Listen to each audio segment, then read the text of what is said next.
Attention. Camp Master, senior staff, counselors in training. Please rise for our national anthem. Are you ready for the summer? Are you ready for the sunshine? Are you ready for the breath and bees, the apple trees, and a whole lot of good? Are you ready for the summer? Are you ready for the hot nights? Are you ready for the fireflies, the moonlit skies, and a whole lot of good? No more pencils, no more books, no more teachers turning up. Welcome, everyone, and thank you for listening to another episode of the Leftover Pizza Podcast.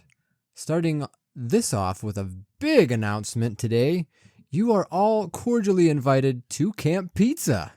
Oh, yes. Not only are you invited, you're here right now. We're here. We're doing it. We're living it.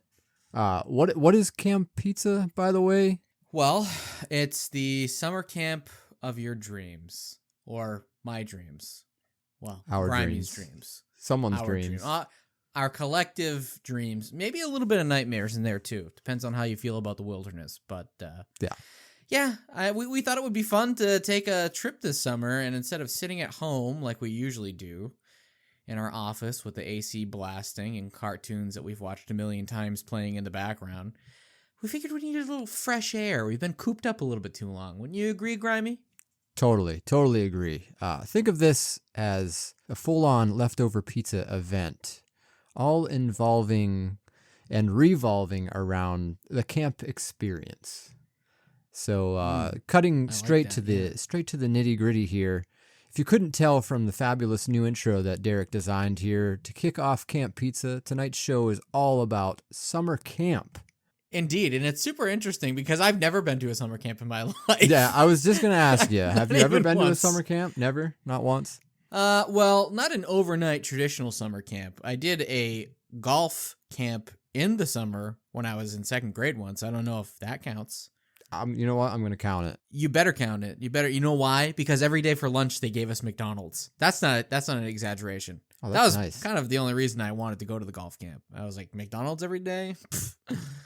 You got me sold, buddy. I can't help but notice how it's yet again another thing that involves some kind of sport. You and your fucking sports. You're a fake sports fan. Listen. All I will say is that I outdrove an instructor when I was in second grade, and then I forgot how to play golf entirely. So I am one of you. I played sports for a little bit. I but, belong. you know, I'm just as terrible as you all are, okay? Oh yeah, same. I never been to a camp either. What I did go to was a summer day camp that I actually wrote about probably a couple years ago on the not even Leftover Pizza. It was Dem Boys at that point. Yeah, it was this little playground area in the town closest to me here, and your parents would just leave you there for like the whole day pretty much, and you'd play some sports. They would interchange subjects and stuff. There was one time we were doing like arts and crafts, and I watched some older brother beat the shit out of his little brother for a watch. It was great.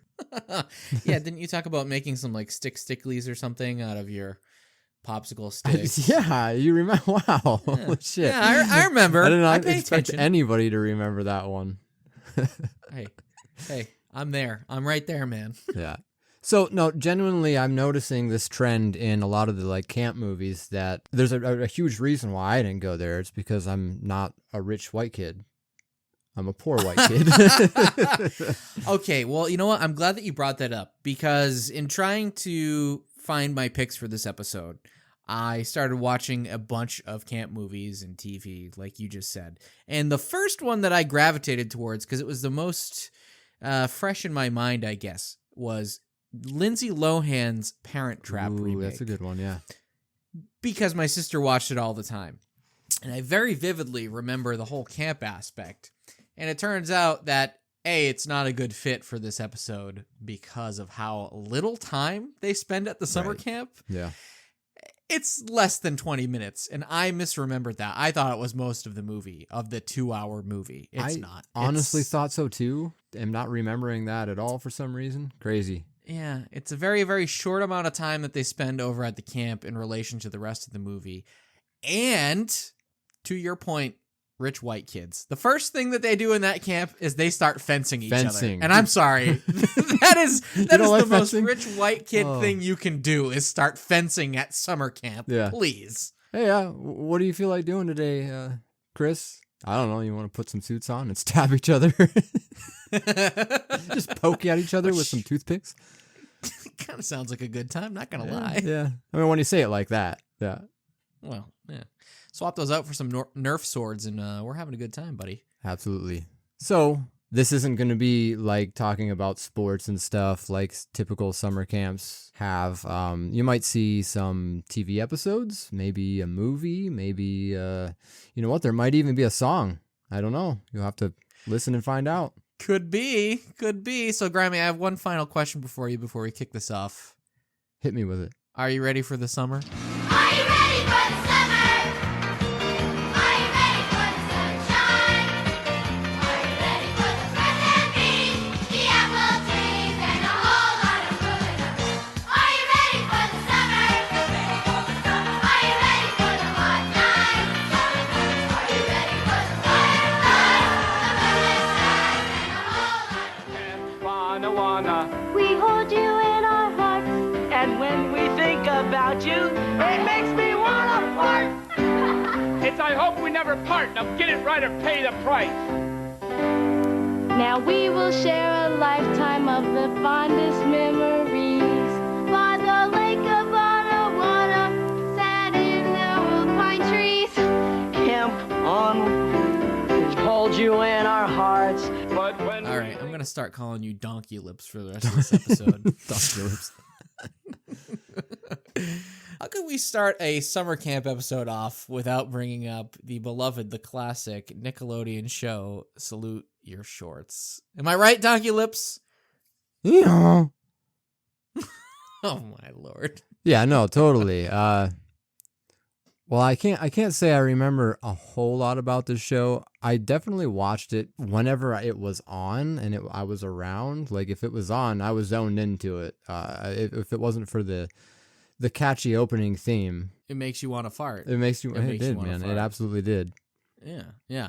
Well, it's weird with me because thinking back, I actually had forgotten about this show for quite some time and then rediscovered it on Paramount Plus, which is kind of stupid because they didn't even upload the full series over there. They just cherry-picked episodes, which is really dumb.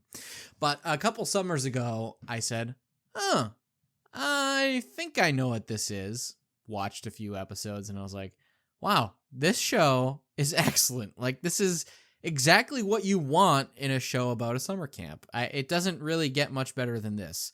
Maybe Ernest Goes to Camp, but, toss a coin. I think I still give the edge to Salute Your Shorts here. But I was really binging through it a couple summers ago. My mom came downstairs, and she said, oh, I remember this show. I was like, how do you remember this show? She was like, well, we used to watch it when you were a kid. So apparently I had a whole Salute Your Shorts phase, and I don't even recall this phase. So I didn't know if it was something similar with you, if you ever stumbled upon it when you were an adult, or if it's just been in your distant past. So my older brother and my sister both enjoy this. They're both older than me.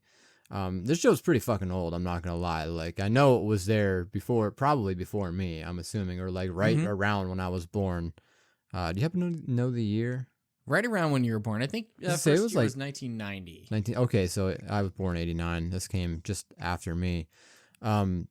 But I remember them watching it. By the time I was old enough to remember watching it, it was reruns, I'm sure. Definitely remember the opening sequence. That's it's very hard to forget. For me, when it came to live action Nickelodeon, if it wasn't like the games, like the game shows and stuff, it wasn't like Nick Arcade or Global Guts or even Wild and Crazy Kids, as crazy as that is.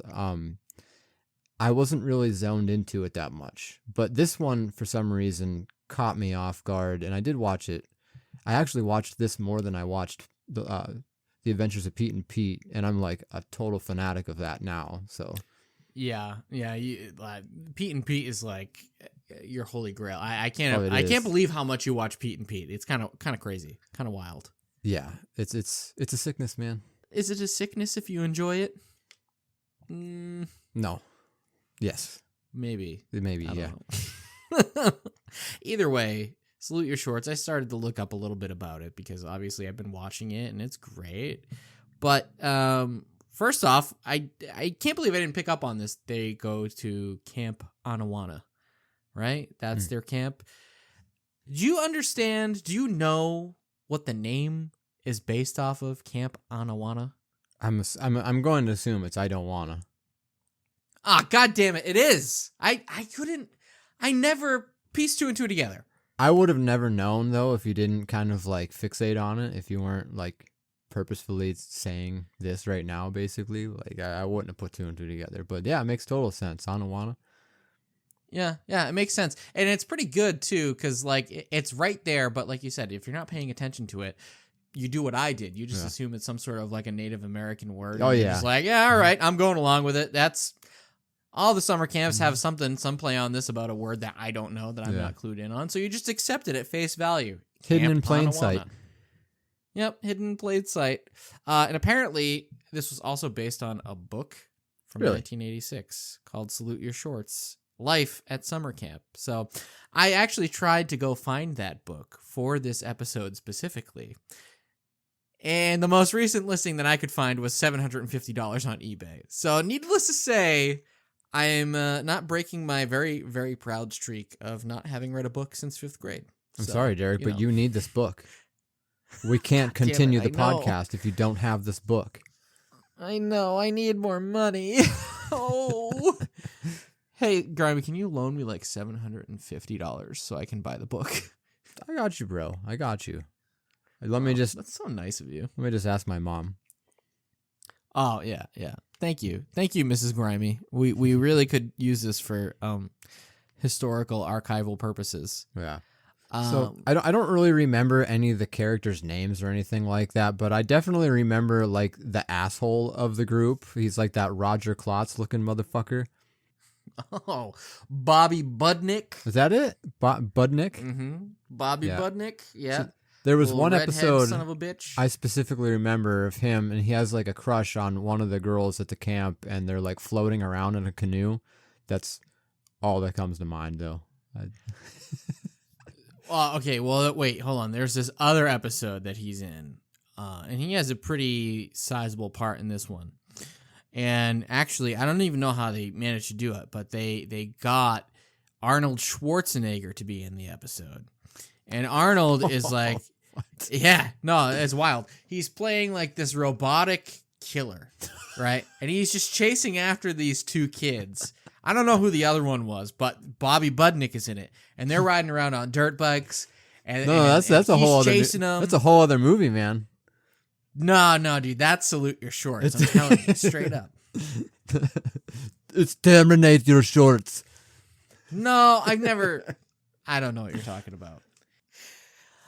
Okay, one last thing I want to end on before we move on from Camp Anawana. So, season 1 has a different protagonist than season 2. So season 2, they bring in Ronnie. And this kid, Ronnie, is played by actor Blake Soper. All right? And this is blowing my mind as I was learning about this. So keep up, all right? Stick with me on this. Blake Soper on Salute Your Shorts, a show about camp, child actor. He grows up. He ends up becoming a lead guitarist in a band called Rilo Kiley. Rilo Kiley is fronted by a girl named Jenny Lewis. Jenny Lewis was an actor in the camp film from 1989, Troop Beverly Hills. So what I'm trying to say is that there's a summer camp band out there called Rilo Kiley, do with that information that you will. I don't know. It's not that important, but I it was can see kind of like crazy. the numbers and all the different mathematic Yeah. signs just like I floating had the around your Rain head. Man, yeah. I had the whole Rain Man moment. I just started clicking. That was the definition of a rabbit hole, by the way. I clicked Salute Your Shorts. I clicked that kid. I clicked Rilo Kiley. I clicked on that girl, and I said, holy shit, there's something here. A summer camp band. Not really, but, you know. Oh, well, I'm going to go rewatch that episode with Arnold Schwarzenegger in it. Next Friday on Fox Kids. What are you doing, Billy? His buddies are mysteriously disappearing. Never saw any of this? A friend is running for cover. Evil Billy. And the camp counselors are covering something up. We have no campers by those names. Now he wants answers. Camp's over. Catch the thrilling conclusion of Goosebumps Camp Nightmare next Friday on Fox Kids. All right, my first pick. I have an awful lot to say about this one, and I'm sure you do too. I just gotta ask you, is this the first time you watched the Goosebumps episode, Welcome to Camp Nightmare? Yes, Grimey, that would be correct. I have never seen this episode before. And oh boy, what a piece of work, let me say. Amazing. Just amazing. It's pretty good. Yeah, I'm not gonna lie. I'm gonna lie to you though right now and tell you that I read the book before because that's what all the cool kids did. They got pizza and stuff for it. I don't know how to read, but anyways, I believe that. Good for you. Stick Yeah. to your guns. Thanks, You man. don't need to know how to read. We have AI for that now. exactly. AI is taking over, just like they did in Salute Your Shorts. Yes, exactly. That's what Salute Your Shorts is all about. The AI taking over. So, yeah, I watched the TV episode, Welcome to Camp Nightmare, for the first time, just like, probably a week ago. I'm stealing this from Wiki, probably. Billy and his fellow campers arrive at Camp Night Moon, where they encounter a strange creature and oddly uncaring counselors. However, it would appear their nightmarish adventure is just beginning. That's putting it easy. That's putting it way, way, way too easy. If anybody has watched this before, you know what I'm talking about. Now, I just, like, right out of the gate, what I want to say, I want to draw attention to this right now. Okay. Being a camp episode of Goosebumps, I did not get the biggest camp vibes off of this episode. No, not really. I actually got bigger camp vibes off of the Welcome to Horrorland episode.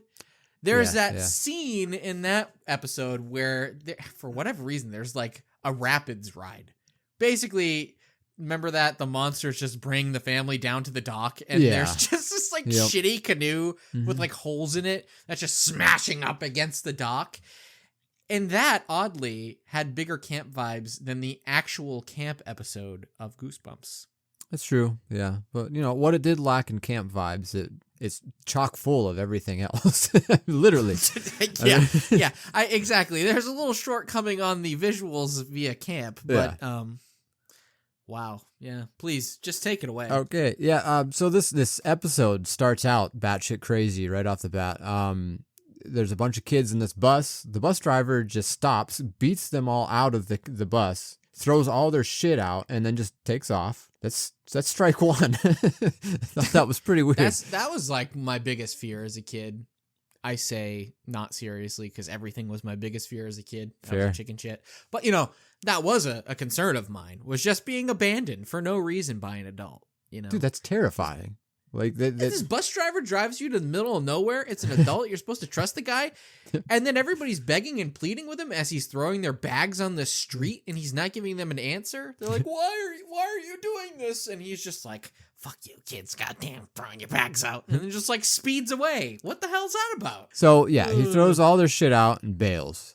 This is where we meet Billy, the main young camper character of the episode. This is the same kid, by the way, from Are You Afraid of the Dark's episode Tale of the Dead Man's Float. Oh, yeah. Okay, all right. I did not realize that, but good for him. He got on both of the major horror kids shows back in the day. And he's not afraid of swimming anymore, apparently. He swims all over the place in this episode. He does. You think that guy shows up to cons? We should get him. We should get him on the con circuit. We should. Absolutely. So they're basically subject to Holes level camp counselor kind of people. They're just dickheads the whole time. At one point, this kid drowns in a lake. Nothing gets said about him. Other than that, he wasn't there before, and they don't even know who that kid is. And another kid gets bit by a snake. Yeah, so all right, well, you're skipping a little ahead here. So let's just start and let's focus on the camp counselors. All right, so there's only one official old person camp counselor that you would believe is actually like in charge and responsible for kids. Like he's Sure, adult age, and he looks like he should be a responsible adult. Oh yeah, he seems nice. What gets under my skin is that it's not Counselor Al or It's Uncle Al. Uncle Al. Why are we calling her? That is the creepiest thing in this episode by far. Yeah. Right? Just expects all these kids he's never met before. You call me Uncle Al. This is all Brother right? Ben. And he's got a mustache. You know, he's got, I don't know. Are you like just jealous? that or right what? there. Yeah, that's why I don't trust him. You know, You I don't- mean, I've got a mustache, but I'm not telling anybody to call me an uncle. You know, don't call me uncle. I have Just a call me mustache that Uncle looks Al. bad. You know, Yeah. Yeah, he's a pretty weird fella. He's pretty weird. I'm just going to call them counselors in training. I don't think they are. They're just like other, I don't know, random camp yeah. people that watch over kids. They're all dickheads too. Like the one. Yeah, and a little underling. Yeah, the one straight up looks like one of the Goosebumps skeletons. I'm not going to lie. He's like, his cheekbones are very, very distinguished. It drives me crazy. Larry. Is that, yeah, Larry. Horrible with names, but yeah, he's kind of a dick. I don't like him most of all. I think I hate him more than Uncle Al. Well, yeah, and you should hate him, little Larry Underling, because you mentioned that a kid. I wrote some notes on this. All right, Okay. You mentioned that a kid gets bit by a snake, and Yes. Larry is the person that they tell. You know, they're like, "Hey, this kid just got bit by a snake. This is no good." You Yeah. know, and they get in trouble by Larry because the kids miraculously and heroically wrapped the snake up in a bed sheet and tossed the bed sheet out the window. Oh, yeah. And they get in trouble for tossing a bed sheet out the window, regardless of the fact that this kid just got bit by a snake. This is my favorite scene. One of my favorite scenes, I should say. They tell Larry that this kid gets bit by a snake and that he should see a nurse. They want him to see a nurse. And Larry goes, "We don't have a nurse." We don't got And so no one of the nurses kids around here. just goes, "What do you mean you don't have a nurse?" And Larry goes, "You think Uncle Al runs a camp for wimps?" Yeah, Like- man up. What? What? Yeah, maybe if you fall down and get a scrape, you know, you don't need to see a nurse for that. Mm. He has venom in his arm. At one point, they mention how the kid can't feel like the left side of his body or The whole side of his something body. He's like, like I can't feel my arm. My whole body's numb. And they're like, no, this right here, this is gonna be okay. We're just gonna wipe this off and literally put a Band-Aid on it, is what Larry does. And then what Uncle Al, he finds out about it later when the kid's like hunched over by a tree. At the end of the night, it's like all dark, and he's like, "Why didn't you tell me about this before?" And you're thinking, "Oh, Uncle Al he's gonna, be the man to step in and fucking put Larry in his place." No, he's like, "This right here." He looks at it. He's like, "Yeah, it's a little bit puffy, but this right here, this gonna be all right. That snake venom, it's just gonna be all right." And like, you just don't see him anymore. He's just fucking gone. So you have no idea Yeah. what happened to this kid. We, the audience, assume that the kid just dies. Yeah. And the blood is on Uncle Al and Larry's hands. Mhm. You know, it's so good. It's I love so it. good. I love it. It's so good. And then one of the other kids, he drowns in the lake. I think Larry just disappears. He's like, I can't be seen around He this right now. runs away. He's He like, fucking "Oh just bolts. no, he's gone." Oh man. Yes, my second favorite moment in this is that right up at the top of the episode, we're being told about the camp and everything, and all of a sudden they come upon the forbidden bunk. Grimey. The forbidden We're bunk. we're not allowed to go in the forbidden bunk, and I wrote this down as well because this this part of the episode made me laugh out loud. So they come up on the forbidden bunk, and he's like, "Yeah." Uncle Al says, "Don't go in there. You don't need any business. You don't have any business going in there. It's called the forbidden bunk." And our main character, he goes, "Why is it called that?" And Uncle Al looks right at him. He goes, "'Cause it's forbidden. Forbidden. So keep out." Dude, Uncle Al, he's got some real crazy shit going on with him. I don't know if you remember, but in the very beginning, when they get kicked off the bus, they see the monster, the saber is what he's called, this grotesque looking wolfman monster looking thing that lurks in the forest. He fucking has this bullet that just like, it's like a projectile fucking grenade, and it just shoots this flame up like 30 feet in the sky. Yeah. And he's it's just like, a yeah. atomic blast. Yeah. He's like, this is for scaring away Saber. Like, who? What? Okay, that's my favorite part because we just sort of jumped into what the Saber is, right? Yeah. So that's the whole thing, is that there's some beast lurking in the woods, like a whole group of beasts called the Saber, which, like you said, is sort of like a werewolf. Mm-hmm. And it's like they don't even give us a chance to like let the legend get set up. They're not No, talking not at about all. it around a campfire and being like, so legend goes that the Saber lurk in the wood. Nothing like that. It's like Nope. these kids get abandoned off the bus. They have no idea what's happening. All of a sudden, pow, bang, explosion. And then he's just like, I just saved you. You're welcome. I'm That's it. Uncle Al. And it's like, what the hell is going on? Yeah, it's wild right off the bat. To get to the real kicker here, Billy comes up, he sees this group, the whole group of campers. Uncle Al, he's there, and like the campers, all the staff, they're there. They're all decked out in camo, and they have crossbows, fucking crossbows. And he's like, what's going on? Uncle Al says that this one of the girls from the other campsite got loose, and they don't want her to get away. And he says, well, what do you mean get away? What happened? He says, nothing happened. We have to find her. We can't let her get away. And he gives him a crossbow, and he says, you see her, you shoot her. He's like, we can't just kill people. And he's like, did I say anything about killing people? These are tranquilizers, kid. Basically, he shoots Uncle Al right in the chest, and Uncle Al just simply backs up, smiles, and he says, he passed. And then, what, like all the dead campers all come back.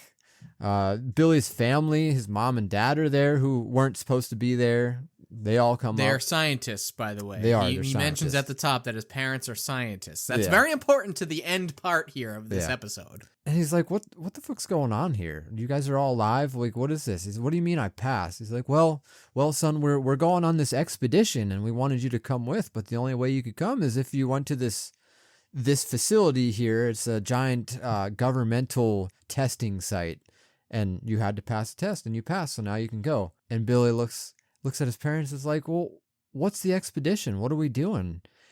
And he says, well, we're traveling up there. And it's planet Earth. It's fucking planet The camera Earth. pans up, and they're going on an expedition to Earth. They're aliens. They're just not all humans. aliens. So weird. It's just like, it's just so dumb. It's pretty dumb, it's but just- like it's in all so the best stupid. ways possible too, though. Like, But I loved it. It's like M. Night Shyamalan for kids, you know? Like, when you watch M. Night Shyamalan, most of the time, you're like, man, that was a dumb twist. I kind of loved it, though. Like, that's how this feels. yeah, Like, they just crammed that down into 40 minutes worth of a TV show. It's a piece of art, is what it is. it's really, really good. And I mean, I know that there's a lot more details in there that we missed. So if you haven't seen it before, please, please, please check it out. Well, I think it was on Netflix, I believe I watched it on. Super easy to find. Free on YouTube. Oh, it's on YouTube? Yeah, there you go. Free Just on go to YouTube, YouTube yeah. and you'll find it on YouTube. Yeah, that's right. It's on 2 parts, right? Yeah, it's part 1, part 2. 2 parts. Yeah, and just to end on this little Netflix point. Fuck Netflix. Fuck you, Netflix. I'm going to watch everything on YouTube now. Fuck you. Yeah. Cancel your Netflix until Stranger Things Volume 5 appears on there. Then you can watch Netflix again until that's over, and then cancel it again. Hello, mother. Hello, father. Here I am at Camp Granada. Camp is very entertaining. And they say we'll have some fun if it stops raining. I went hiking with Joe Spivey. He developed poison ivy. You remember Leonard Skinner. He got ptomaine poisoning. Hey, Grimey. last night. Hey, Derek. How's your mother? I'm not sure. How's your father? I'm not sure. We're at camp. Should we can't write contact them? them. Tell them how much of a shitty time we're having, you think? Yeah, this is the worst fucking time I've ever had. This whole camp thing, terrible idea, by the way. This is why we never went camping when we were kids. And we're stuck here for the whole summer, by the way. So we fucked up. We fucked up. All right. So what exactly are we talking about here, Derek? Well, you heard a little snippet on the intro here, but we're talking about Alan Sherman. Do you know who Alan Sherman is? I actually Nobody don't knows who really Alan know Sherman anything is. about No, him. Yeah. But everybody knows Alan Sherman's great contribution to history, which is the song that we just listened to. Hello, Mutta, Hello, Fada, parentheses, a letter from camp. You know, Better known as Camp Granada. All right. I'm not gonna lie. I had no idea this song was even about a camp or anything like that. Like I don't think I actually heard the lyrics to this song with this melody. I always heard the melody, and we'll get into that a little bit here. But like, it's always just the melody with something else to it, and not the official lyrics. So I don't know. I get what you're saying. So, all right, this song, it came out in 1963. It's a melody that's from this ballet called Dance of the Hours, which is from an opera.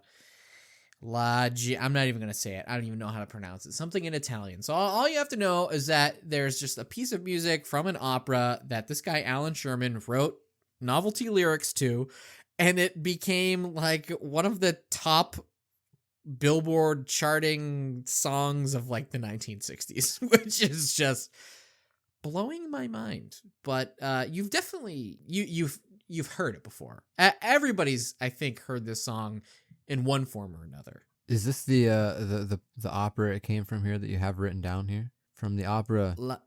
La Gawang. I'm pretty sure that's it. Yeah, La Guangi. That's it. That's the one. Okay, perfect. So, yeah, I mean, just a classic song and kind of what my mind goes to whenever I think about summer camp.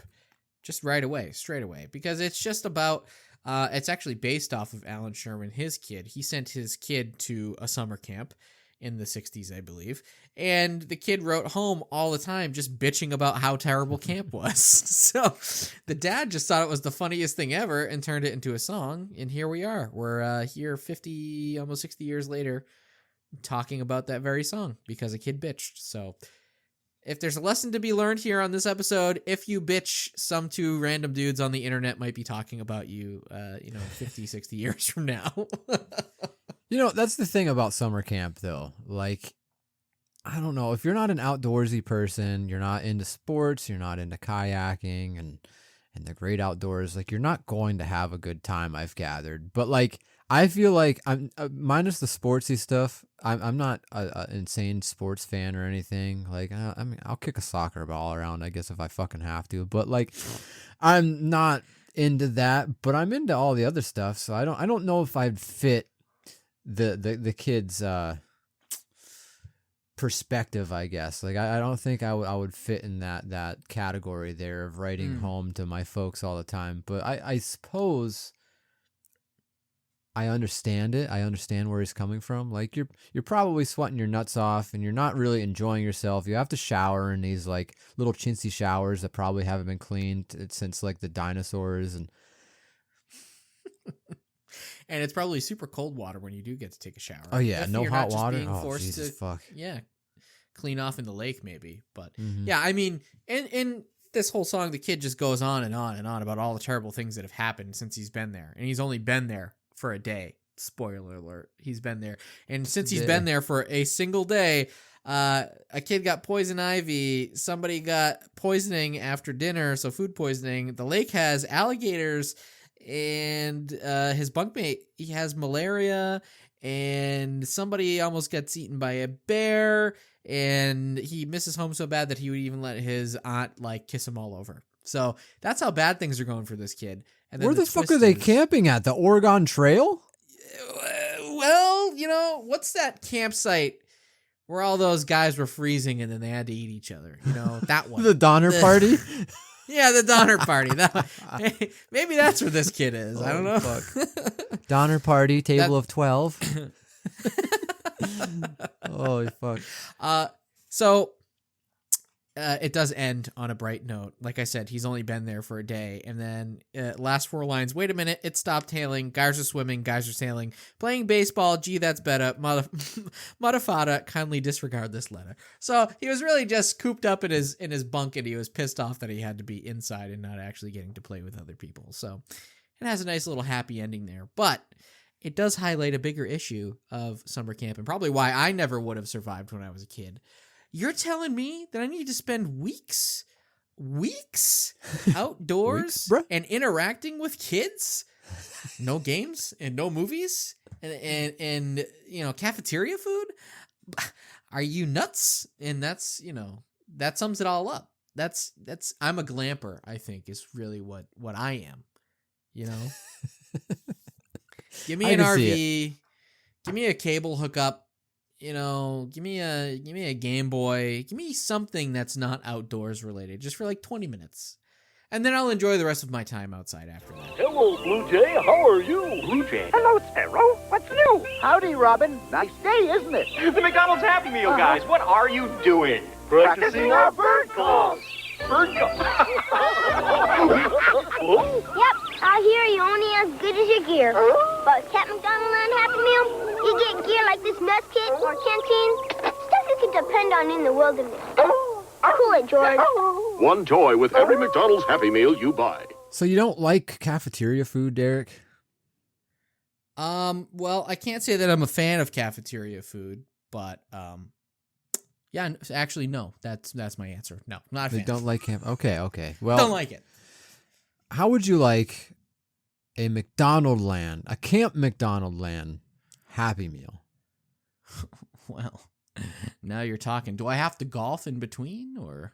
No golf required. No golf required. No. Okay, now you're speaking my language, all right? The only stipulation here is that it's from 1990. So. Oh, well, yeah, fuck you too then, huh? Right? I'm sure it's still edible. I mean, McDonald's food doesn't go bad. That is true. The amount of guys who have trench coats that they dig into, 30 years later, and there's a hamburger in the pocket. Yeah. Kind of astounding, that we see that happen all the time. All the time. Why are there so many guys shoving burgers in their trench coat? Trench coat. Wow. Trench coat in 1990. But anyways, yes, Camp McDonaldland Happy Meal from 1990. This thing was 4 different toys. There was, the Birdie Camper Kit, Grimace Canteen, Fry Kids Utensils, and Ronald Collapsible Cup. These might seem like the most boring McDonald's toys ever, but let me tell you, I think I would have ate this shit up. Hopefully not. I mean, it is made from plastic that is definitely not BPA free, Grimey. Well, speak for yourself. I'm going to eat this toy. The BPAs are what gives it flavor, my guy. They're like, don't bodybuilders eat BPAs? Oh, it's BCAA. Sorry. My bad. Oh, yeah, right. Sure. No, these are pretty sweet though. And I think I actually had something from that Camp McDonaldland. Camp McDonaldland. Yeah. That they gave out the Grimace floats. Oh, yeah. Yeah, recently. Oh, this is not that. No, this is a completely separate thing. Oh, yeah. Yep, completely separate. Oh, okay. That's clarification that we needed. And our listeners probably needed that too. This is unrelated to that recent fiasco. When they brought that up, I almost thought it was like an extension to that original thing, but it's a completely different thing. I don't know. Maybe if someone in the back of their minds had it that this would be an extension to that, but totally wasn't. They don't care for really, really cool collapsible cups, I guess. I tell you, I love a collapsible cup. And in fact, that's one of the big reasons I picked this is because of that fucking cup. My older brother, when we were kids, he had 2 things that I really, really wanted when I was a kid. He had 1, a Swiss Army knife, and 2, a little red collapsible camping cup. It is so stupid, the things that you fall in love with when you're a kid. Yes. Isn't it? Mm-hmm. And I don't even know why it is. It's just, like useful things. I think maybe because it makes you feel like you're grown up, like you're mature. In the back of your mind that you can't survive if you run away from home, despite the fact that you have a collapsible cup. But there is a part of you that thinks that you can. Like if you took your brother's Swiss Army knife and you had this McDonaldland collapsible camping cup, you might survive for 3 weeks in the woods despite having no prior hunting or camping experience. This is true, but the survival aspect of it, I feel like I saw through it because the cup never held any water. I mean, you put water in it and it would just fucking dump everywhere pretty much, right through the little connecty pieces. Just leak through. Really? Oh, so it's bad cups. You're saying Ronald sold you a bad cup in 1990? Sold me a bad cup. Sold me a lemon. He's a son of a bitch. He now, is. I do want to take this opportunity here, since we're talking about McDonald's and we're talking about camping, to tie into the hit 1999 feature, the McDonald Land animated feature, okay? Because I always bring this up. That's what they're doing in the Scared Silly McDonald's Scared Silly cartoon, okay? They're going camping. This is true. This is true. Yeah. So this is a common theme. And what I will say is that even though these toys looked really cool, they must have been shit because they didn't do a cross promotion in that cartoon at all. Even Ronald himself wouldn't use this collapsible cup. Yeah. Proof What a missed point. opportunity, though. Like, could you imagine Ronald brings out his own cup and Grimace brings out his own canteen and Birdie brings out her, what the fuck was it? The camper kit. I don't even know what a camper kit is. I'm assuming you just put little snackies in there. Full of birdseed. Birdseed? Okay, Full of that's fair. birdseed, you know. But these things are pretty cool, though. Like, if you've seen them before, they have, like, they're kind of, I don't want to say embossed, but they have, like, these just little depictions of each of the characters on each one. So, like, the Ronald McDonald one, he's, like, bird-looking. Is that what you call it? Bird searching? I don't fucking know what it's called. Bird watching? He was a bird watcher? I feel like it's more of, like, bird-looking. He's looking for birds. He's not watching them. He just spots them and he moves on. Bird spotting. He's looking, yeah. Then the what is it? The Birdie camp kit. I think that one might be my favorite. Birdie's just chilling by a fire, roasting some marshmallows, and you can see her campsite in the back behind her there. It's pretty nice. I like the artwork on it. Grimace's is pretty cool too. He looks pretty stoked. Did you actually see the artwork for Grimace? He's kind of just trampling through, and he's got some little woodland buddies. There's like a squirrel or maybe a chipmunk beside him there, and some butterflies, and he's just kind of hanging out with them. That tracks, because I mean, you know, once again, in Scared Silly, he's a friend of the animals, okay? Nature flocks to Grimace. Oh, it's canon. It's canon. It is canon. It is canon. Now, would you say he's going on a hike before or after dinner? Neither. Neither? He's picking the Derek method. He's just sitting his ass down and just, you know, just farting. Just farting. Oh, okay, okay. Just farting his butt off. Yeah. Perfect. So that I saved the worst, the weakest for last. It's definitely these fucking utensils, the Fry Guy utensils. I don't really give a shit about these at all. You break it down, it's just a plastic spoon, fork, and knife that kind of connects together. I mean, I don't really care for this at all, so I don't even want to talk about it. Yeah. You actually missed one toy though, because you only mentioned 4 here. There's only 4. No, there's a 5th toy. There's a 5th toy? Yeah. A 5th one. Yeah. It would be the Hamburglar's gun. Oh my god. Rattle, bang, bang, Ronald. Bang, rattle. Let's get up and get going. The Cyberstone Park. The trees and the mountains are a good place to start. That river is sure to put a song in your heart. You can bring a friend just around the bend to Cyberstone Park. You can pick a tent, it's excellent, on the side of the mountain. There's a moose and a bear and the cyberbuds are there too. Can you count them? Oh, the campground is ready for... All right, Grimey, so you just listened to that song. Do you have any idea what this is? What I just played for you? Not a fucking clue. Yeah, I have to Not even a explain guess. this one for me. Not even a single guess. No idea. No clue. Yeah, no, I don't think anybody else is going to have a clue. This one's for me, all right? This one's for your pick is boy. for me. So, that was a selection from the PC. I don't even know that I would call it a game, but it's a game for your PC from 1996 called Gus Goes to Cyberstone Park. Yeah, it's a point and clicker. Point and clicker. It's a point and clicker. It's a point and clicker. And I mean that in the very most loose of connections to point and click games, because there is almost next to no gameplay here. So let me just start this off, because this is going to be my one and only love letter to Gus and the Gus software from the early 1990s. But hey, man, this is a personal podcast, and I'm getting personal, okay? So, Gus is an animated dog. The end. That's the end of the segment. That's all of it. That's it. Thank you for listening. He's a little brown dog. He's kind of Yogi Bear-esque. Yeah, he's kind of got Yogi Bear / Scruff McGruff vibes.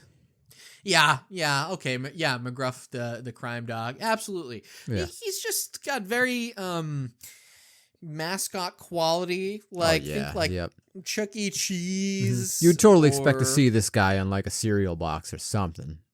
Yeah, and he just did not branch out.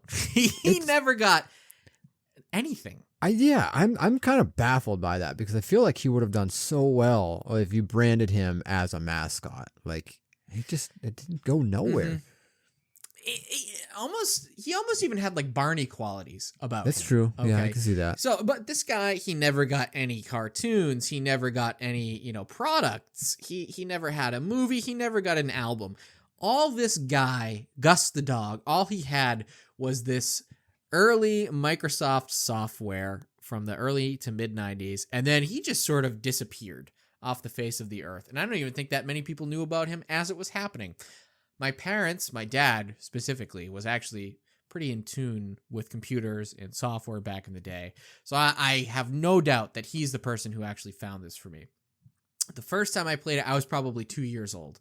Because we're getting a little personal now. I've got some problems with my feet. So I walked a lot later. They're shaped like T-Rex feet. We knew this already. T-Rex feet, yeah. I'm actually looking into replacing my feet with Hamburglar's guns in the near future. Guns for feet. I love it. It's we live in America. Why not? Fuck it. So because I couldn't walk for a while, I really did turn to TV and games and stationary activities in my early life until I was able to actually get up and walk around. So Gus was a big part of my childhood, and my early childhood specifically, because it was kind of all I could do. So I really did end up losing myself in this Gus world, because there was multiple games. There was a Cybertown game. This one that we're talking about, the Cyberstone Park game. And the reason I picked this one, obviously, is because it's set out in nature and at a campground. So you can visit his campground, you can visit the mountains, the lake, the woods. You can go everywhere in it. But it's interesting because I haven't actually seen or have been able to use this software in close to 30 years. Like it's been that long.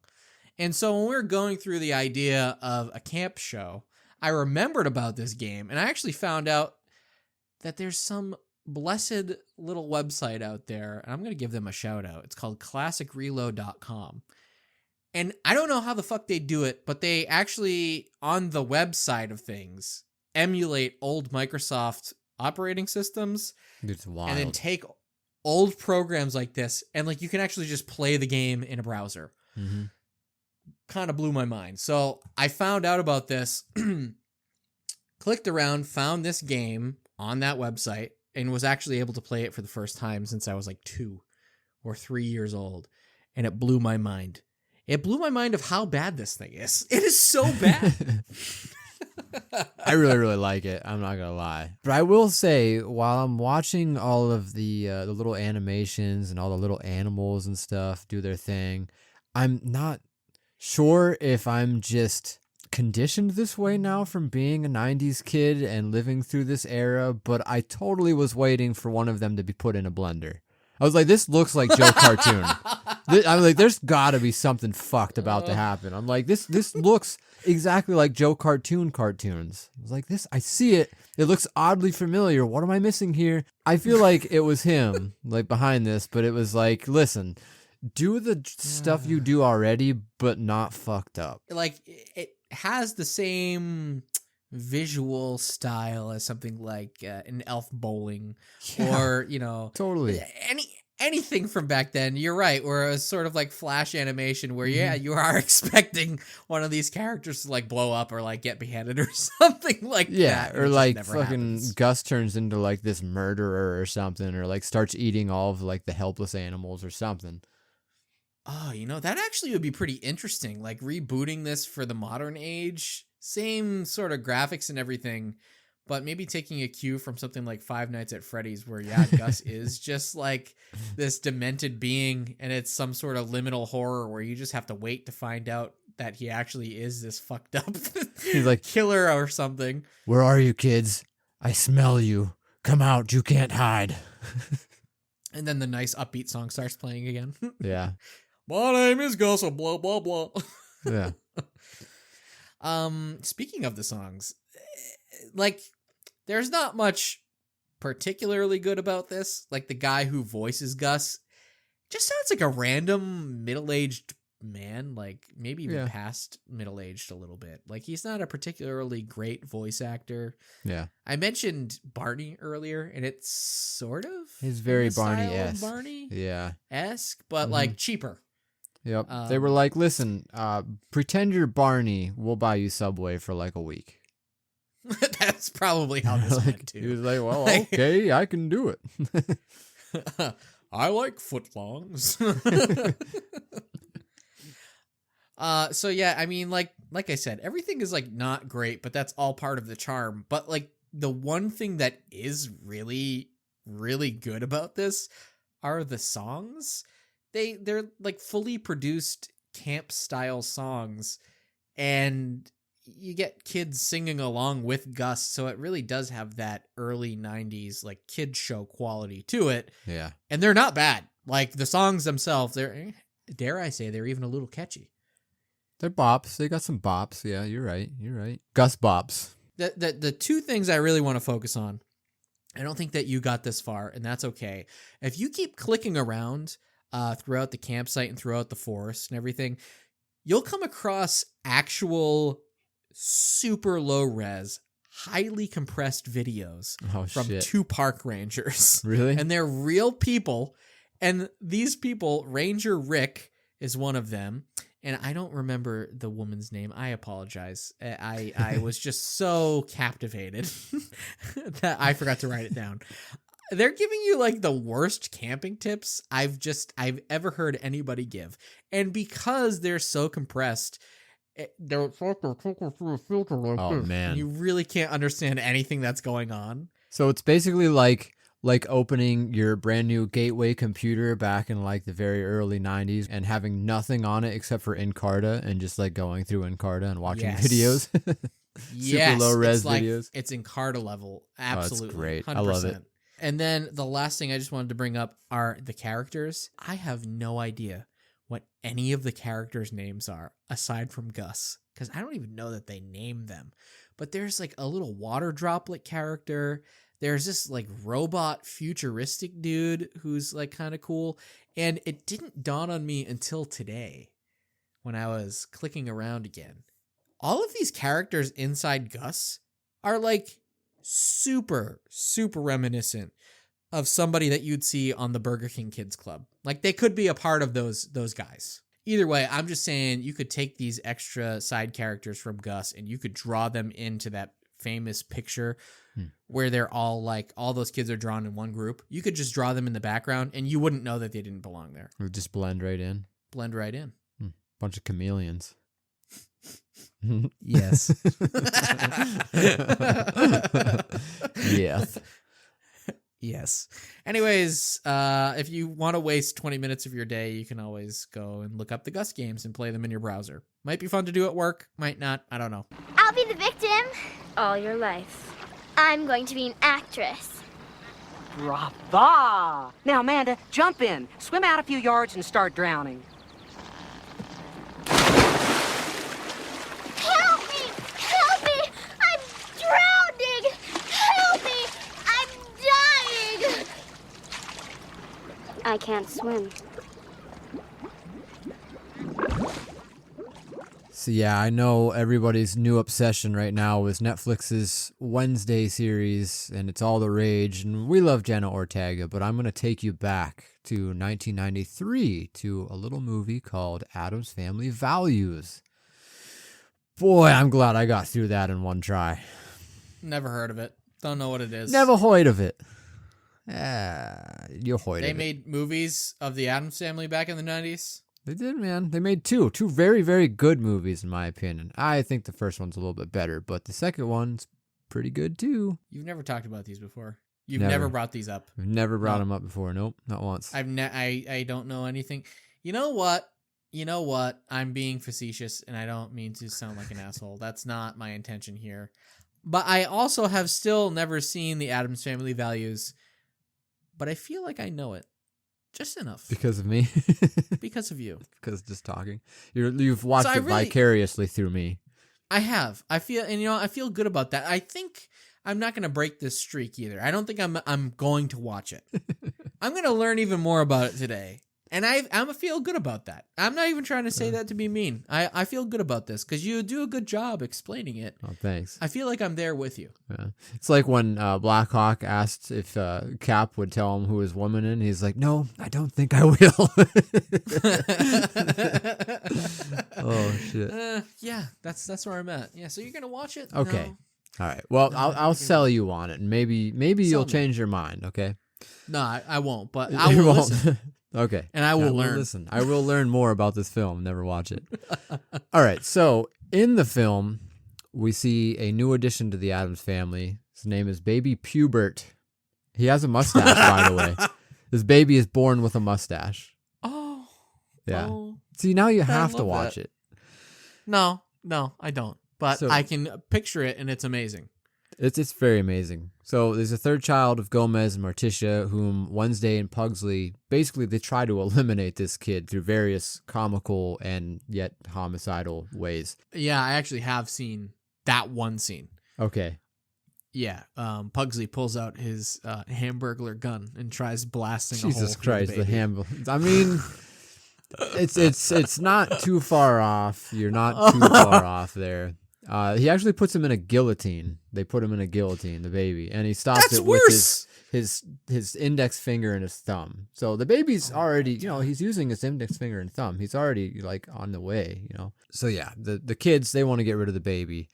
Gomez, Morticia, they notice this tension between the kids, and the natural reaction for them is to hire a nanny. This nanny turns out to be a serial killer. She is known as the Black Widow, so she marries these rich men and kills them on the night of their wedding and inherits their fortune, lives off of it for a while until she's broke and does it again continuously. Her latest victim happens to be Fester Addams. So he's the oldest brother. He's the heir to the throne, basically, okay? So he has all the money. Doesn't really care about it. He's not like, the money type. He's just the dude that he's just there to get funky. You know what I mean? Yeah. So, yeah, no, I get it. Yeah. The nanny wants to get rid of the kids as they grow suspicious. And the way that she does that, she talks to Gomez and Morticia and tells them that the kids, they're super embarrassed. They don't want to tell the parents exactly what they want, but they want to go to this summer camp called Camp Chippewa. They kind of believe it, buy into it, and they randomly take them there, kind of check it out, and they're just kind of dropping them off, and it's really comical the whole time. I mean, it's the Addams family, like they're watching all these kids.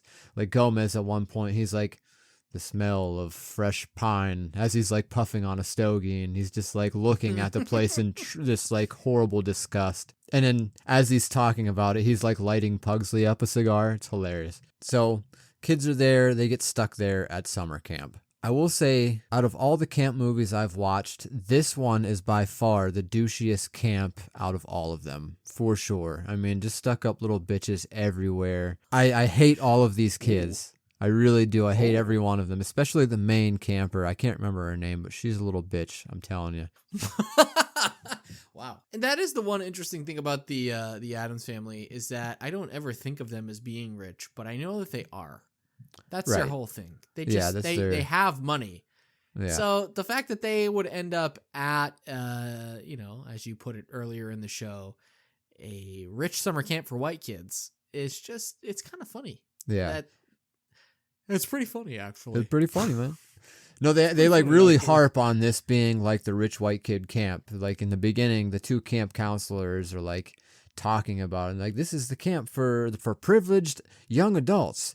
And they're talking about all the things they're going to do. And that's just what it means to be privileged. And they're like jumping up in the air and hooraying. And I'm like, wow, yeah, I hate all of these people. So some of my favorite parts, the main Mile High Club girl, camper lady, I don't know what you want to call her, the girl there that's the obvious opposite of Wednesday, basically. They're out at this dock by the lake, and camp counselor is like, all right, you're going to jump in there and you're going to pretend to drown, and Wednesday's going to jump in and save you. The girl jumps in. She's like, oh no, I'm dying. Please help me. And she goes down, and Wednesday just stands there for a good like minute or two and is like, I can't swim. And you just see like bubbles going up. Really good. So there's that. Another one of my favorite parts, the Happy Hut.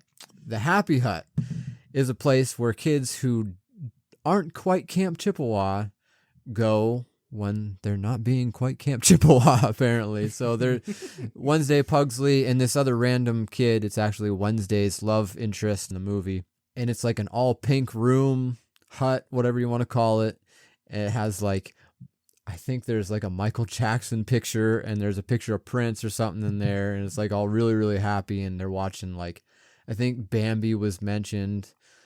They have the Sound of Music played on repeat. It's just, oh my God. Yeah, very frightening. So it's like Barbie solitary confinement, like where Barbie locks herself to be Barbie. Yeah, more or less. That's it in a nutshell. Then one more scene here. Oh yeah, of course, the epic play that Derek completely knows what I'm talking about, because we mentioned this play in Thanksgiving. Absolutely, we went over that in I couldn't wait to talk about this detail. Again. Yeah. So you guys already heard that, but I'm going to say it all over again. So basically, the end of this play, it's the play between Native Americans and Pilgrims. Wednesday is Pocahontas, and she stops and kind of abruptly just changes the direction of the play and says, wait, we can't break bread with you. You have trampled our villages and, murdered our people, and now we're going to scalp all of you, blah, blah, blah. And basically, they just kind of wreak havoc on the entire place. And anyone who's watched this knows exactly how this scene goes. It's just a classic scene. Very camp vibes, if I might say. It is camp vibes. I have seen that one scene, and I will say, yes, it is very camp vibes. It's odd to mix the Thanksgiving aspect into a summer camp, but, I'll let it slide because it's a great scene overall, Yeah, that's true. I never thought of it that way, but it is pretty odd. But I don't know. Out of all the camps, this is one I would never want to go to. So I'm happy to say that Camp Pizza is nothing like that. You don't have to save drowning victims or play sports or anything or hang out with super privileged kids. You can just sit in computer chairs and talk in microphones if you want.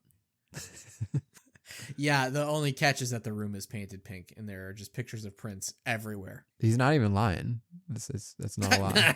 Not a joke. It's kind of where I'm recording right now. 1, 2, 3, 4, 5, 6, 7, 8, 9, 10, 11, 12.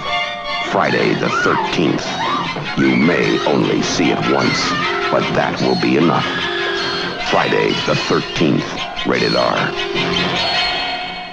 All right, this is going to be my last pick of the evening here, Grimey. My last summer camp pick. It seemed really obvious. I was trying to overthink it and over-engineer it. All of these possibilities of what we could talk about. Ernest Goes to Camp, or others. I don't know, Oh, there's so many other ones. You're right though. Like Summer Ernest camp. Goes to Camp. There's things. Oh man. Heavyweights. Sleepaway Camp. Yeah. That other one, The Burning, so many.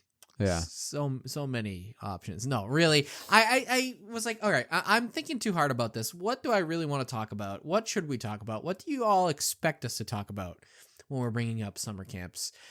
And then it just sort of hit me. I went, duh. Friday the 13th. Hello. Doy. You don't get a lot of doy these days. A doy. I've been saying that a lot recently. I like it. It's like insulting in a way that hello or dumbass isn't, you know. Bring We're back so the old immune. doy. I like it. Yeah, we're so immune to dumbass and idiot, you know, a doy. That's catch him off guard, you know. Yeah. You're like, what? Did you just say doy? Anyways. Friday the 13th. Not even any particular Friday the 13th, mind you. Just the whole series. Just all of it. Like, just talk about what you want now, Grimey. Go ahead. Take it. Run with it. I don't know, man. It looks like you're talking about a pretty specific one here in your list. No. I just wrote down a couple things so I wouldn't forget. Because I am a forgetful guy. You know, I'm a bit of a doy myself. All right. I know my favorite. What's your favorite? All right. Well, this is kind of tough for me. What's my favorite? You know, because I think, if I want to say, like objectively, kind of got into a little argument on Twitter about this the other day. Not even an argument, a gentleman's discussion. That I think that the reboot of Friday the 13th is probably the best Friday the 13th. You like the reboot? It's all right. It's good. It's pretty good, and it moves quickly, and you get a whole like bunch of eras of Jason in one movie. Yeah. It's not my favorite though. I think my favorite is part 4, the final chapter, which isn't really the final chapter, but that's okay. I respect it for what it is, anyways. Oh yeah, it's never over. It's Jason. Exactly. And I know it's kind of ironic that I like part 4, especially picking it on the summer camp show, because there isn't very much summer camp in part 4 at all. We are on the same lake, we are in a cabin, but we don't really see the summer camp the way that we do in 1 through 3. That's true. What I like about it, obviously, is Corey Feldman. Yeah, the Feldmeister. He's my guy. You know, he probably the best kid actor of all time. Bold claim? Maybe. True? Probably. I have to say that. And I love the character that he's playing here. You know, Tommy Jarvis, obviously there's many iterations of Tommy Jarvis. This is my favorite because he's a weird little kid who just makes monster masks for some reason. And he lives in his room, and it looks like kind of like the Kid in Creepshow, his bedroom, where he's got monster posters all over his wall. True. I love it. I love the vibes of this kid, and I love that he's the reason that Jason gets taken down in the end. Mm-hmm. And I mean, come on. Iconic. He's a little bald boy at the end. Looks like Kid Jason. Kind of comes full circle. It's got a lot of good going on there. The only thing it's missing is Corey Feldman breaking out into Michael Jackson dances. It's the only Crispin thing Glover. Yes. That does happen, technically. Yeah, I suppose, We kind of get that a little bit, you know? Yeah, somewhat, but... Yeah, so you're saying it needed to be Corey Feldman doing the Michael Jackson dancing. Yeah. And not yeah, Crispin Glover. Yeah, if they could swap, that would be fine. But, yeah, whatever. Right, that's fair. That's fair. All right, I get it. So what about you? So if you're not a part 4, obviously it's not a reboot for you. Are you going to say Freddy versus Jason? Nope. No, that's not my favorite Jason. No, not at all. Takes Manhattan. This takes Manhattan.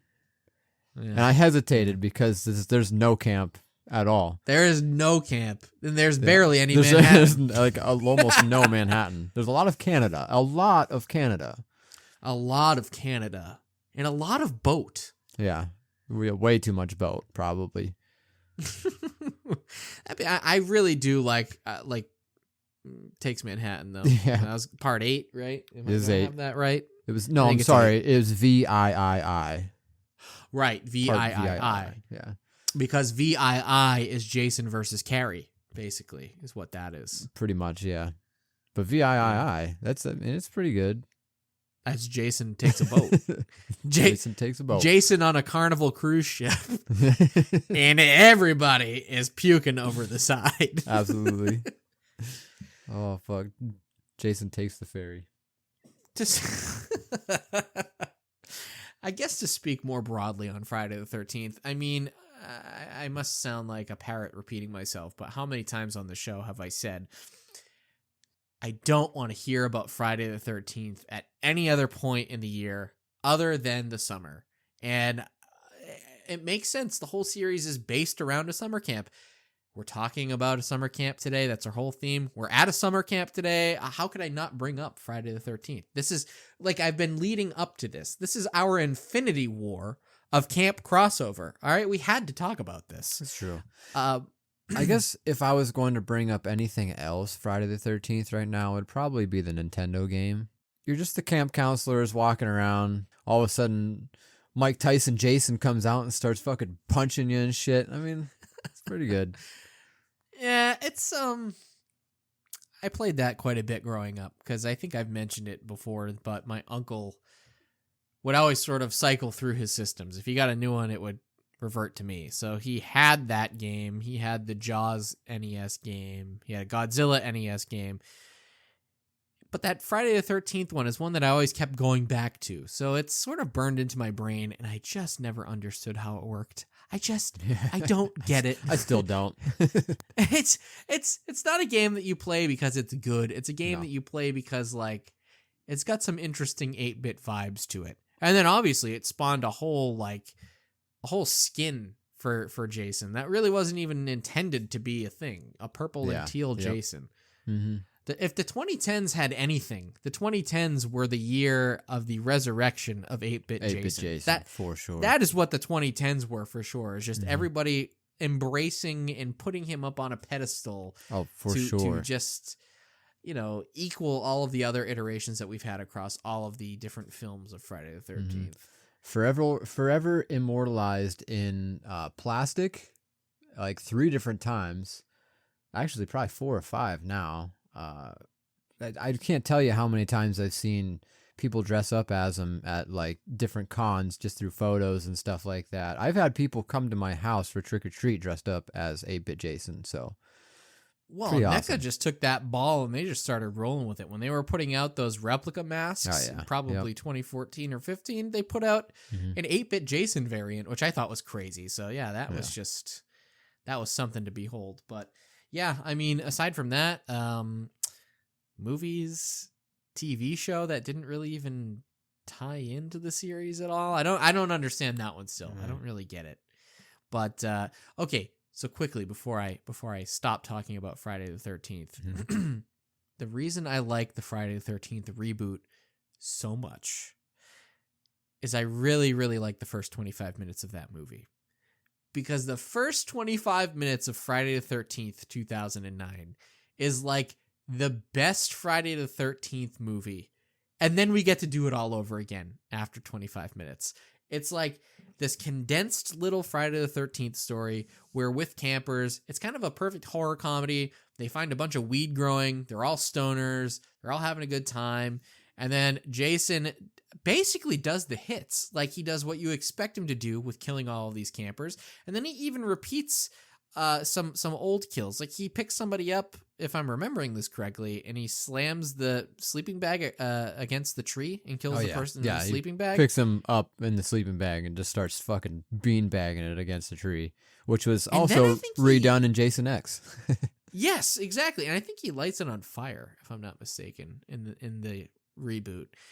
Anybody who's listening, if you remember better than me, write in, leave a comment on that, because I'm a little foggy on that. But again, what I really like about it is that you get that 20-minute little mini Friday the 13th movie, and then you get a whole Friday the 13th retelling of like 1 through 3.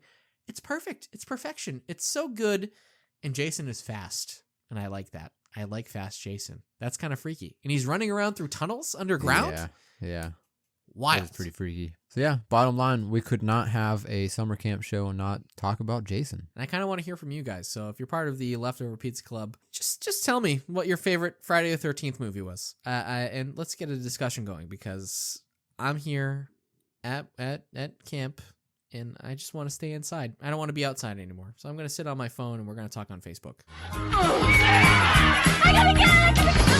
Start the leg. Okay. Yeah, for now. But if you don't win, we cut it off. But the real excitement, of course, is going to come at the end of the summer, during Sexual Awareness Week. We import 200 hookers from around the world, and each camper, armed with only a thermos of coffee and $2,000 cash, tries to visit as many countries as he can. Oh my God. Take me. And then the winner, of course, is named King of Sexual Awareness Week. Bill Murray. Meatballs. Really? All right, guys.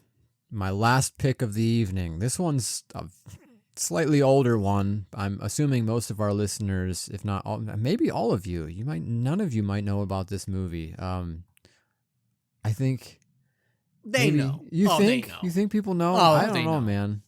Did you know about this movie before I told you about it, or? Oh yeah, I knew about you knew it. about I it? just Okay. was slow to get around to watching it. But Okay. Yeah. No, we knew. We know. We respect. We stand.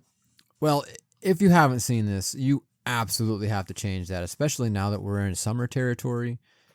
And I'm talking about 1979's Ivan Reitman's directed film, Meatballs, starring Bill Murray. Now, I don't know if you knew this, but this is Bill Murray's first lead role in a film ever. I believe it because I think this was shortly after his tenure over at Saturday Night Live. So this is really the start of his stardom. This is like Rocket leaving the station. He's starting to blast off now. Yeah, absolutely. So we have Bill Murray, who plays this camp counselor, Tripper, the immature head camp counselor at this low-budget summer camp called Camp North Star. It's a place for the nobodies, basically. It's like your normal everyday nerds, teenage dropouts, slackers, and like your normal non-athletic people. Tripper is everything you'd expect from a Bill Murray played role. He plays a bunch of practical jokes on like the camp director, this guy named Morty. At one point, him and this group of CITs, what is it? Counselor in training? Counselor in training, yeah. Counselor CITs. in training. Mm-hmm. Jesus. They pick up Morty while he's sleeping in bed. They pick the whole bed up, they strap it to him, and they like jimmy him out of the door sideways, and they set him up front where the opening of the campsite is on like Parent Day, whatever, like where all these people are going to be driving in and out of while he's like laying there in his pajamas. Has no idea. Yeah, I don't understand how that one worked, by the way, because they like ratchet strap this guy down to his bed in the middle of the night and then flip him sideways so he's basically falling off the bed and then carry him through the woods while Bill Murray is not being subtle or quiet about him barking orders at the guys who are carrying him out front. Oh, no, and then whistling on the way, too. Yeah, the fact that this man didn't wake up, heavy sleeper, I guess. But I love Tripper's character. Right at the beginning, he's hanging out with all the male CITs, and he's talking to them about the rules, and they happen upon a garbage can, and he just rips the rules into shreds and throws them in the garbage can, and that's pretty much all you need to know about his character. Like, he doesn't give a fuck about anything. He just kind of is there, and having a good time at this camp with all these dudes. Just guys being dudes. Just a bunch of dudes being guys, bro. This was interesting because it was a first time watch for me, and I could totally see how it sort of set up the summer camp tropes that you see in other summer camp movies, and specifically for something like Wet Hot American Summer. You can totally see that this is where Wet Hot American Summer was pulling all of their material from, and this is what they were making fun of basically throughout that whole movie. And it's kind of weird to watch that in reverse, having seen Wet Hot American Summer ever, long before I ever saw this movie. And it almost didn't work for me because of it. Because I can see that. I was almost laughing for the wrong reasons, because I was almost laughing at like the tropes. Yeah, that like this movie this probably in established. Wet Hot Summer. Yeah. No, Yeah, I totally exactly. get that. It was like you're laughing at the movie because of Wet Hot Summer. Exactly, because of what the movie is. Yeah. But not it's impressive that this was kind of the one that set the ball in motion through the 80s and the 90s into the early 2000s. Like pretty cool that this is the one. Yeah. It's like hearing a cover of a song first and then going back and actually hearing the original. That's how it felt. So it was cool to actually be like, oh, and everything clicked and the light bulb went off for me. And I was like, oh, so this is what they were all riffing on. That's deep, man. That was deep that you just got into right there. I like that. Yeah, and just to think, a couple minutes ago I was talking about Grimace farting and Hamburglar having guns. You know, we've come a long way in this episode. But no, seriously, this does have a really, really good story in between. I really, really enjoy this movie a lot. I always put this movie on, like right when it's starting to get into the summer vibes. This one immediately comes to mind. So Tripper meets this new kid, this new young camper who doesn't really fit in with anybody. He's kind of lonely, and he's like the lost puppy dog at the group. His name is Rudy. He kind of comes in, and one of the things that they do first is play soccer. And he just does not get it right off the bat at all. And, I mean, they kind of just tell him, like, you fucking blow, dude. Like, you need to leave. And he does. He packs his shit and, like, decides to go to, like, the closest restaurant that has a Greyhound or whatever. They want you to know there's a Greyhound there, by the way. There's, like, 29 fucking posters that say, Greyhound here, it arrives this time. I'm like, wow, never noticed. But Sponsored by Greyhound. yeah. So Trip meets up with him at this we'll say Greyhound restaurant, and he kind of talks him into staying around, and if you need any help, just come get me. And they instantly become really, really good friends. There's a point where they're jogging together. I think Tripper is just kind of jogging randomly in the morning before everyone's awake, and Rudy sees him through the window, and he kind of just goes with him and catches up to him, and you see their friendship grow quite a bit in between there. There's a lot of other really good supporting characters in this film, but I think the two that I love the most are Spaz and Larry, the two, the nerd duo. Dude, they really do it for me. Exactly what you expect them to be. Again, probably this is in the era, I think even pre Revenge of the Nerds, if I'm not mistaken. It's I can't tell you, I can't say for certain. It's got to be very, very close though. But like, this is sort of laying the groundwork of what everybody thought of as a stereotypical nerd character. And I mean, even things like Salute Your Shorts, they definitely pull from this movie, because those two are the reason in this movie why a pair of underwear get raised on the flagpole. On the flagpole. Absolutely. Just like in Salute Your Shorts, where they pull up a pair of boxers and they put that up on the flagpole. So this movie even has that going for it. But yeah, Larry and Spaz, both obviously virgins, and basically the biggest kids as the immature bunch of CITs. They're hilarious. I feel like they're always like pigging out on snacks and shit and screwing stuff up with like their clumsiness. There's also a scene, and like the short scene where the boxers come from. There's a scene where Larry and Spaz are underneath the girls' camp, just kind of like listening to what they're saying and stuff. And they're saying basically sexy stories and shit like that. And one of the camp members hears them underneath and hears them like clunking around, and the whole camp crew goes out behind them and sees their legs hanging out. And while Spaz runs off, Larry's stuck under there. He's the bigger of the two, and they pull his shorts off and they hang him up on the flagpole. Fat guy jokes. This movie's got him. It's got him, yeah. Different times, for sure. If North Star is the budget side, the stuck-up side is definitely Camp Mohawk. Oh, yeah, 100%. Yeah. It's got that structure of the 80s ski school movies, where it's like, we're the ragtag group of poor kids. I'd hate to say poor kids, but that's kind of really what it is. And it's like, now we've got the preppy rich side Lost over boys. here. We got to fight off. We got to fight each other for X, Y, and Z. Oh, yeah. And they're real dickheads, too. Like, right in the beginning of the film, where we first meet Spaz, like, before that, we see the kid has, like, the butler, and he has a nice fancy car. They're dressed up real nice, and the I don't know, I want to say butler, but also servant. This guy, who is obviously the help, is putting this young kid's golf clubs into the back of this trunk in this car, and he's kind of not being gentle with him, kind of slams him up a bit, and he's like, "Hey, watch it, that's expensive stuff." He's like, "Very good, sir." So yeah, they're you can kind of get the idea. They dump a fucking strawberry milkshake on Spaz right in the beginning there, man. Really bummed me out. Off. Waste of a good milkshake, man. Totally, yep. But there's this whole subplot involving the competition between North Star and Mohawk, just playing like, I want to say not practical jokes, but like, dicking with the other side's team. And it's It's pretty good. The camp itself, I'd like to comment on the camp itself. It seems like a pretty awesome camp for the North Star side. That's the camp I want to go to. It's the camp that we modeled Camp Pizza after, 100%. We even got Bill Murray. I don't know how we did it, but he's here. He's here. He's here. He's serving our gruel. Our gruel. There's plenty of it. I wish Wendy was here though. The older girls from up the street, basically.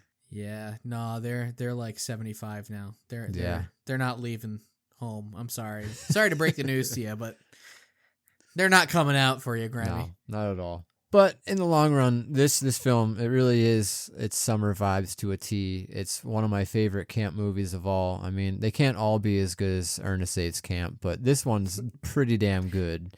Yeah, nothing can be, but hey, that's just the name of the game. I'm sorry. Somebody releases a masterpiece, everybody else is always going to try to live up to the masterpiece. And if you haven't watched it before and you want to watch it, you can watch it for free on Plex. The downfall is you have to watch 13 minutes of fucking just commercials and bullshit. Man, I can't believe how many fucking ads come up now. The first one came up, it's like 1 of 9, 2 minutes and 59 seconds left. And I was like, what the fuck? And it doesn't happen like just a few times. It happens like every 10 minutes of the film. Like, I can't take this. I can't take this. It's funny that you bring that up because you have my login to my Plex account and you could have watched it with no ads on my. Oh, you Plex have the ad-free account. version? All right, use Derek's Yeah. Plex account to watch this, so you don't have any ads. Attention, bus for the Camp Mohawk basketball game leaving in 15 minutes, and there is a very fat pair of pants hanging on the flagpole this morning. All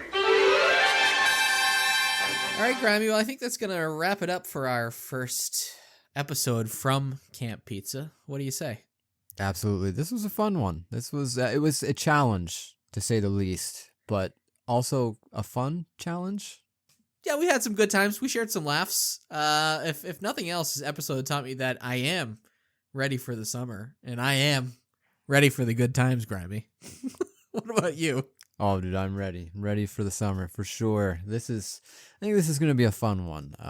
Past summers we did stuff over at It's Dem Boys. We did the survival guide, and I'm kind of liking the shift from that into Camp Pizza. I think this is a kind of a really cool theme, and I think you're going to enjoy it too. Stay tuned for this month's bonus episode. I think you're really, really going to enjoy that. I'm pumped for it already. Can't wait to knock this one out of the park. Oh, yeah, absolutely.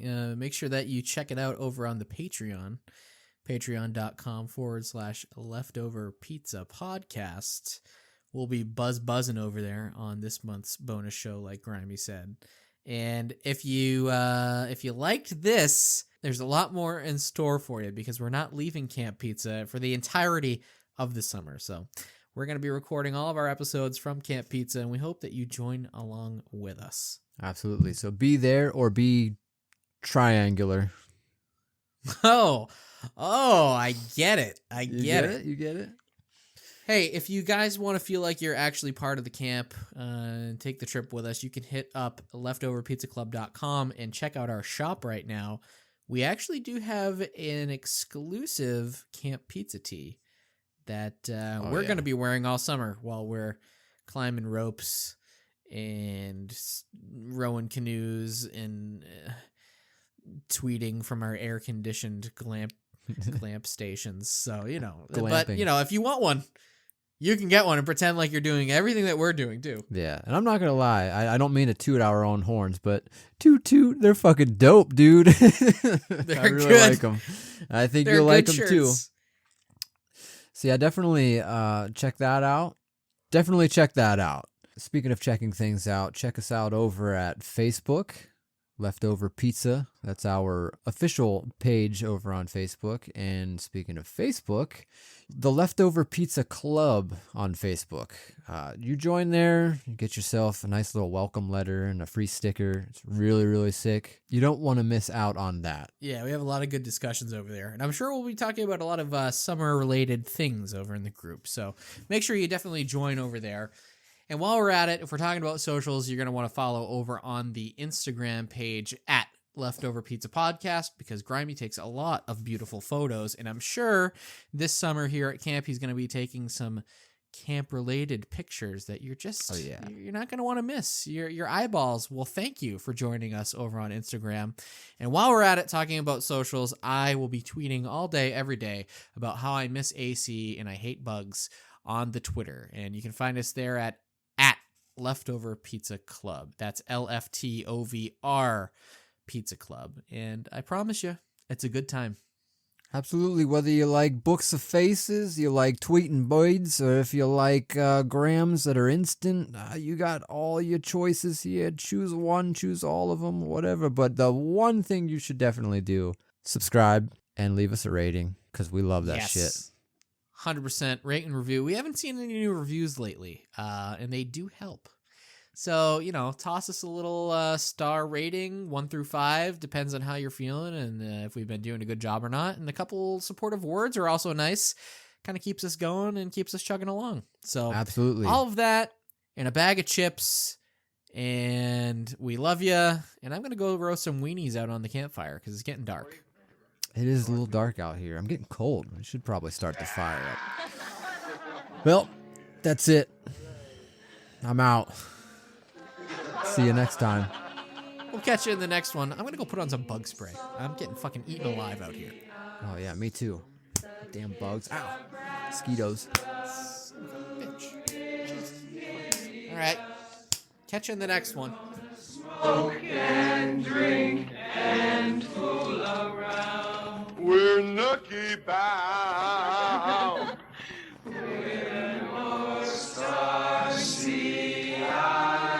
We are the CIT, so pity us. The breath of food is hideous. We're gonna smoke and drink and fool around.